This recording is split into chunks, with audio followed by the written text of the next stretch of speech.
One of my earliest childhood memories revolved around a very, very disturbing situation. At the time, I didn't know it was disturbing, but it didn't take too long after to find out how fucked up it was. It was around 2005, 2006, maybe 2007, because we were going to move out of that home at the time. And essentially, I was in my room, and there's stepbrothers in the room with me, and one of them left, and we kept on hearing the window just kind of tapping, like someone was throwing rocks at it.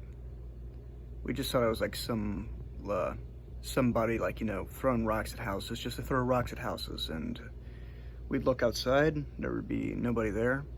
Sometimes we'd look outside, there would be like a little movement behind a tree. So essentially, I would see a rock just kind of tap the window. I would look out, and there would be like this person behind a tree, but it was like almost fast, like I couldn't see them, and they were just behind the tree. And this kept on happening for like an hour and a half. We didn't know what it was. So I think someone went outside. I think my dad went outside and looked, and nothing. And he goes back inside, and about a day or two later, I hear it again, except I'm alone in the room. I don't see nobody still, but I keep seeing like pebbles and rocks just being kind of tossed at the windowsill. I guess someone was trying to get our attention, or get my attention, and I had no idea what the hell was going on. So we got concerned about this, and we asked around, and apparently the cops were looking for some guy who was just loose, and he was kind of a psycho. And I remember my stepmother was calling the police, and to this day I don't know if she was like joking or not, or if she took it seriously, but there was she was on the phone, and she was, I guess, asking the cops if this person had a knife or a gun. I don't remember what it was. I think it was a knife. And we were, from what she said, we were told to stay inside. Now, she was the type of person who would hear this kind of news, think we're overreacting, and start to fuck with us a little bit. So I guess, I honestly don't know to this day if the phone call was real or not.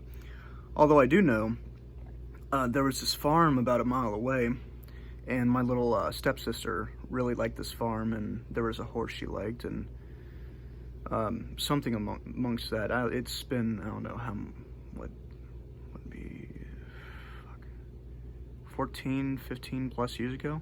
So I'm not a lot is connecting, but I do remember there was the horse they found, and about a week or so later, or maybe a few days later, and we were told that the horse was killed.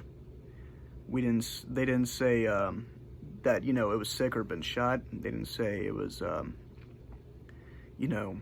it had to be put down in any way. If I remember correctly, the horse was slit open,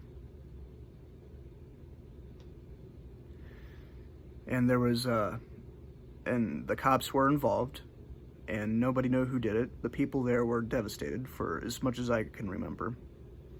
And all those events just occurring within a period, and having it end off with the horse being killed, and we never hear from any other trouble again, is kind of disturbing in a way. So essentially,